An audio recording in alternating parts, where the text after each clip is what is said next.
In partnership with cleveland.com, this is Capital Letter. A state senator is refusing to return to Columbus after a legislative staffer tested positive for the coronavirus. Teresa Fedor, a Democrat out of Toledo, says she will not return to the State House until the Republican Senate leadership develops health and safety protocols on which both sides of the aisle can agree. Cleveland.com political reporter Laura Hancock joining me now to discuss this latest flashpoint in the ongoing politicization of the coronavirus. Laura, thanks for being here. Thanks. How did Senator Fedor's decision to boycott the State House develop?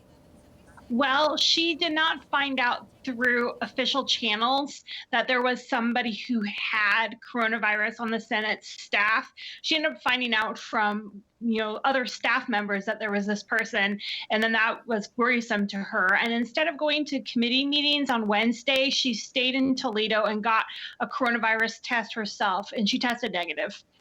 It seems interesting that senators would not be informed that someone in the State House has tested positive for the virus. Why is that the case?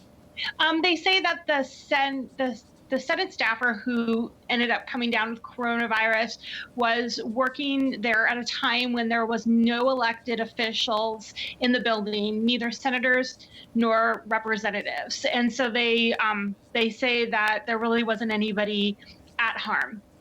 And so that's why they didn't feel the need to communicate it. The Republican-controlled Senate voted down a measure that would have required senators and their staff to wear masks. Since then, Democrats wear masks. Most Republicans don't.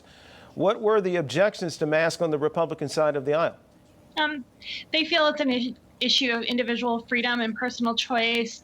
Some of them think that the coronavirus risk has been overhyped, and some come from rural areas where you're really not seeing a lot of cases and deaths, and so they just don't believe it's a risk. What protocols then are in place to keep lawmakers and their staff safe? Well, in committee meetings, they have social distancing, as well as on the Senate floor, the 6 feet rule. They also wipe down microphones. They clean desks and computer areas. So that's kind of what they're doing. And then there are people who, including on the Republican side, who wear masks on the floor. Not a lot on the Republican side, but there's a few. What are other lawmakers saying about someone testing positive in the State House? Are they concerned?